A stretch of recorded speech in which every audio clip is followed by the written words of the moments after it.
Hello YouTuber family, તમારું સ્વાગત છે મારા બ્લોગમાં। તો આજે આપીશ તમને કુરકુરેની ફૂલ રેસીપી। ઘરે જેટલા ટેસ્ટી બનશે કે તમે બજારમાંથી પેકેટ લાવીને ખાવાનું ભૂલી જશો। બાળકોને તો વારે વારે કુરકુરો આપણે બજારથી લાવીને આપતા જ હોઈએ છીએ, એટલા પસંદ હોય છે એમને। તો ઘરે જ એકદમ ચોખ્ખી વસ્તુઓથી આપણે કુરકુરે ઘરે જ આરામથી બનાવી શકીશું। અને હજુ જો તમે મારી ચેનલ સબસ્ક્રાઈબ ના કરી હોય તો યુટ્યુબમાં જવાનું છે આ રીતે, અને સર્ચના બટન ઉપર આ રીતે તમે ક્લિક કરશો પ્રાચી મોદી એન્ડ ફેમિલીને। તો સબસ્ક્રાઈબનું બટન છે લાલ કલરનું, એની ઉપર તમે આ રીતે ક્લિક કરજો, અને ઓલના બટન ઉપર તમે આ રીતે ક્લિક કરશો તો જે પણ હું નવા વિડીયો મૂકું એની તમને જાણ થશે। તો ચલો હવે આપણે સ્ટાર્ટ કરીશું કુરકુરે બનાવવાનું। અને એકદમ ઇઝી રેસીપી છે, ફટાફટ બની જશે। તો આ ચોખા છે, કોઈપણ ચોખાનો તમે ઉપયોગ કરી શકો છો। તો મેં અહીંયા એક વાડકી ચોખા લીધા છે, એને આપણે મિક્સરમાં દળી દઈશું। મિક્સરના નાના જારમાં મેં આ રીતે દળી દીધા છે। તમે ચોખાના લોટનો ઉપયોગ ના કરતા આ રીતે ચોખા લેવાના છે, અને આપણે આ રીતે દળીને રેડી કરી દેવાના છે। જો આ રીતના દળવાના છે। તો હવે એક નાની વાડકી મેં અહીંયા ચોખાનો લોટ લઈ લીધો છે, જે દળ્યા છે ચોખા એ જે મિક્સરમાં દળીને મૂક્યા છે એ જ લીધો છે મેં। એક નાની વાડકી મેં ચોખાનો લોટ લીધો છે, તો એની સામે 2 ચમચી ભરીને હું બેસન નાખીશ, એટલે કે ચણાનો લોટ નાખીશ અહીંયા, અને 1 ચમચી મેદાનો હું ઉપયોગ કરીશ અહીંયા। તો આટલી વસ્તુની જરૂર પડશે। અત્યારે આ કુરકુરે 2 જણ ખાય એટલી જ ક્વોન્ટિટીમાં હું બનાવું છું। અહીંયા બેકિંગ સોડા મેં નાખ્યો છે આ રીતનું જો।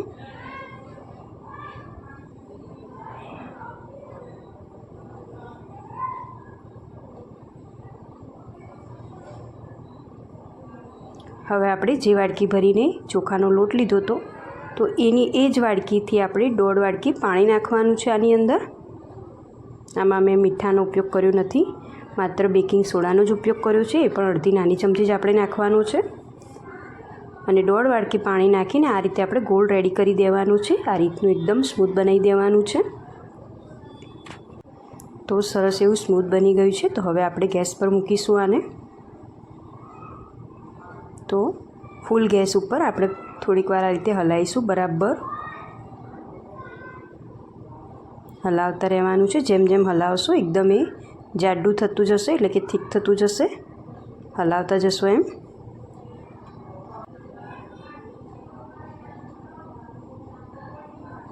તો જો હવે ધીમે ધીમે થીક થવા લાગ્યું છે, હલાવશો એમ તો જો આ રીતનું થઈ જશે। 2 થી 3 મિનિટ લાગશે આ રીતે હલાવશો એટલે આ રીતે જાડું થઈ જશે।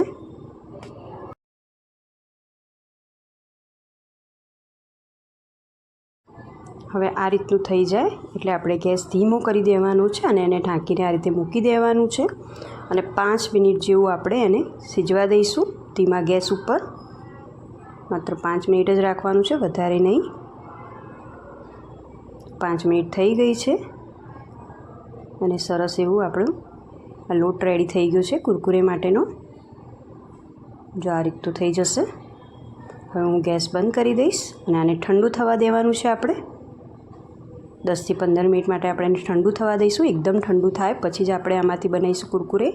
તો એકદમ ઠંડુ થઈ ગયું છે, તો મેં એને એક થાળીમાં કાઢી લીધું છે, અને મારો હાથ મેં તેલવાળો કર્યો છે, અને તેલવાળો કરીને આ રીતે હું લોટને બરાબર મસળી લઈશ। વ્યવસ્થિત આપણે મસળી લેવાનો છે।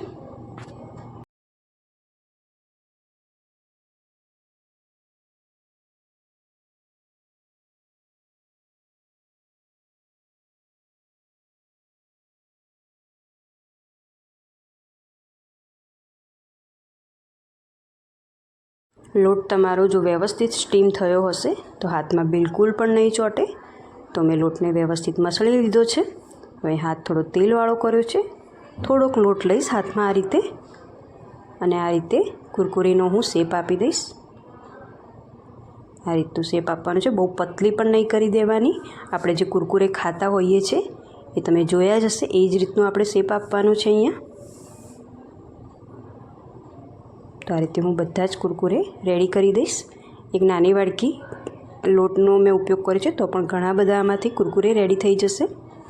અને તમે જો એકવાર બનાવશો તો તમારે બજારમાંથી લાવવાની બિલકુલ નહીં જરૂર પડે, અને બાળકોને જો લંચ બોક્સમાં પણ તમારે આપવું હશે તો તમે આપી શકશો.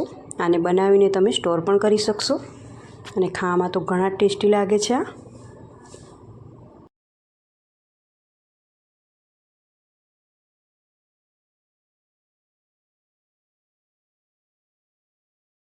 તો આ રીતે હું બધા જ બનાવીને મૂકી દઈશ, રેડી કરી દઈશ. તો જો લોટ કેટલો એકદમ સ્મૂથ છે. તો બધા જ કુરકુરે મેં બનાવીને મૂકી દીધા છે.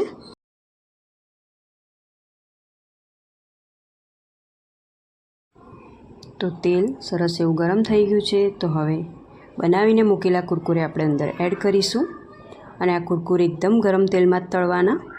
જો ઓછું ગરમ તેલ હશે તો કુરકુરે તૂટી જશે, એટલે ગરમ તેલમાં જ તમારે તળવાના. તો બસ આ રીતે તળી દેવાના આપણે.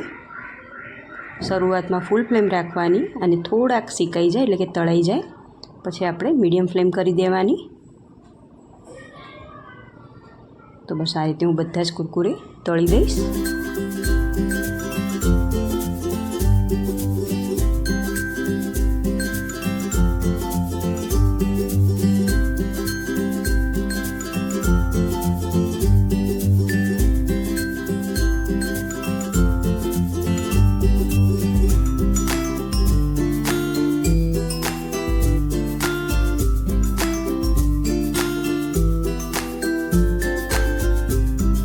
તો બધા જ કુરકુરે બનાવીને મેં રેડી કરી દીધા છે. તો હવે આપણે મસાલો કરીશું. ટેસ્ટ પ્રમાણે આપણે મીઠું નાખીશું. થોડોક ચાટ મસાલો મેં નાખ્યો છે અહીંયા.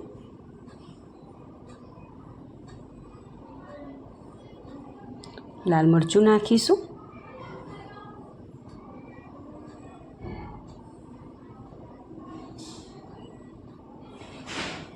ધાણા જીરું પાવડર નાખીશું.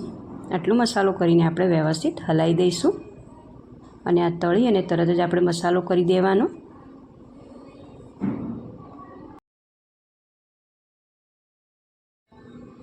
તો બસ રેડી થઈ ગયા છે કુરકુરે. ખાવા માટે એકદમ ક્રિસ્પી બને છે. તમે ચોક્કસથી આ રેસીપી ટ્રાય કરજો. તો તમારે બજારમાંથી લાવવાની બિલકુલ જરૂર નહીં પડે. તમને જો આ કુરકુરેની રેસીપી ગમી હોય તો લાઇક, શેર ને સબસ્ક્રાઈબ કરો ને કોમેન્ટ પણ કરો અને તમારા ફ્રેન્ડ સર્કલમાં તમે શેર પણ કરજો. તો ચલો મળીએ એક નવા વિડીયોમાં. ત્યાં સુધી આવજો. જય શ્રી કૃષ્ણ.